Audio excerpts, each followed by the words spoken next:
If you are looking to start in print on demand or level up your print on demand business and you're concerned because you are not a designer, then you've come to the right video. I will be sharing with you the only design basics that you need to know in order to get started or level up your print on demand business. Hey guys, my name is Andre and I am a full-time print on demand seller without a background in design. In fact, I'm so much not an artsy designer type that whenever I tell people that I work in print on demand, I get crazy reactions like, "You're a designer? How could you be artistic?" And these reactions make a lot of sense if you know me, because I'm far more procedural and logical than I am artistic and creative.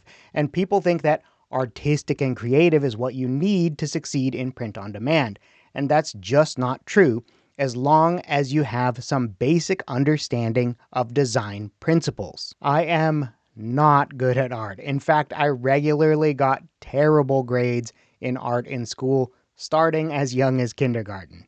In fact, I had letters sent home to my parents because that's how bad my best effort was. But after getting to understand a few basic principles of how design works, I was able to rely on my other skill sets in order to succeed in print on demand. In fact, I'd argue that researching the right niches, understanding and finding good ideas within those niches, and only entering the niches in which you can compete are by far and away more important than your raw design skills, especially due to the prevalence of AI art generators out there now. But all that is a topic for a different video. And right now, we're going to be talking about how to learn enough design as a non-designer to succeed in the print-on-demand business model. So the three basics that I would say are the most important design basics to understand, and the only ones that you need to know in order to get started and have a successful business, are picking a relevant font for the niche, understanding the basic visual hierarchy of your design and emphasizing the right parts, and understanding audience preferences in the niches that you are entering. If you have some level of competency in those three areas, that will be enough to succeed in print on demand. And don't worry, we're going to go through some examples together, both good and bad, that demonstrate these concepts. So let's start with the first one. We need to be able to pick a relevant font. And picking a relevant font is heavily tied into understanding the audience for your design. So let's go through a couple of examples together that demonstrate the concept of picking the right font and understanding your audience. So let's start with our first imaginary person inside of a niche that we're trying to enter. Let's say the gardening niche. And we'll even give it a sub-theme of the grandma gardening niche. Okay, so here we are. Let's say the person's name is Grandma Becky. Do you think that Grandma Becky is going to choose the design on the left or the design on the right? If we look at the design on the left here, we have a script font that's a little bit feminine, and then we look over on the right, and then we start getting crazy with this distressed, aggressive font. That just doesn't fit with the niche, and it definitely doesn't fit in with the sub-niche of targeting a grandma who loves gardening. So that example might seem a bit obvious, but people make these kinds of mistakes all the time. Maybe not to that extent, but we need to be very thoughtful when we're choosing fonts for our audience. Now let's go through one more example that will build our audience awareness and our font selection choices. Let's think about another person, maybe Meathead Martin, who loves to work out and lift heavy weights at the gym down the street. Do we think that the design on the left or the design on the right is better for Meathead Martin's fitness t-shirt? I bet you chose the design on the left. It just makes sense for that person. And again, I know it seems like it's common sense, but this is still something that we see happen all the time. So really just use some common sense when you're selecting fonts, and you're going to be ahead of a lot of people. And just somewhat intelligently targeting a customer avatar with your design and picking a font that jives with them is going to be a very big deal, and it's going to put you ahead of a lot of your competition. Now, let's move on to the visual hierarchy part of things.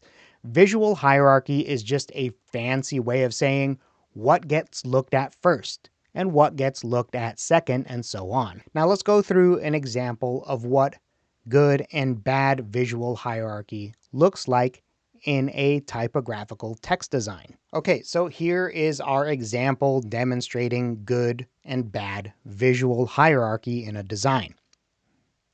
If you look at the one on the left and you're far away, you see the words, "I love my wife," which makes you think that it's just a design that says, "I love my wife." It's for a husband to wear, and he's wearing "I love my wife."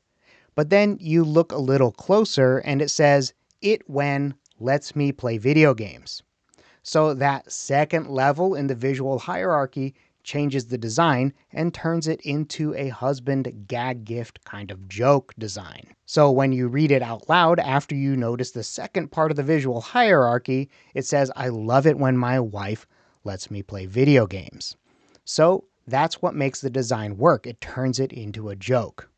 And then we take the same words and then we change the font to be exactly the same the whole way through, and it kind of ruins the point of the shirt. It's just a statement that says, "I love it when my wife lets me play video games." It's no longer a multi-layered joke, which is what makes this design work in the first place. Again, I know that this is a little bit of an obvious example, but we're here to kind of talk about the concepts so that you can understand the concepts and easily apply it to any of the designs that you're doing in the future. So there are a number of ways that we can manipulate visual hierarchy to make sure that the right words or images get emphasized in your design. When we're working with text-based typographical type designs, some of the easiest things to do are to manipulate the size of the font. But we can also experiment with different font pairings to emphasize different words. We could use different bright, bold colors to emphasize the words. And we can also mess with the placement of the words or images in the design to draw their eyes to the most important elements of the design. And really, leveling up your font selection and understanding your audience and manipulating the visual hierarchy is going to put you ahead of tons of people in almost every marketplace for print on demand. Seriously, just go look at Amazon and you're going to see a lot of examples of people choosing poor fonts, not understanding visual hierarchy, and not designing with their audience in mind. It is genuinely a mixed bag out there.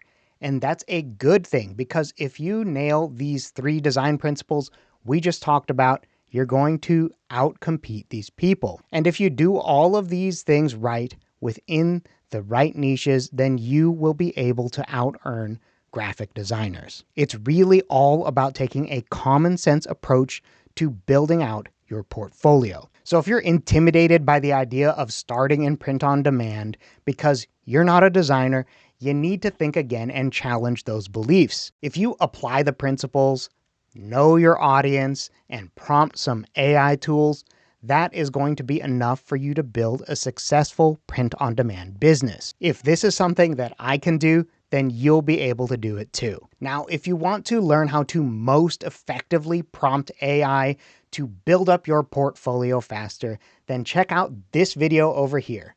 Thank you for watching, and I will see you in that video.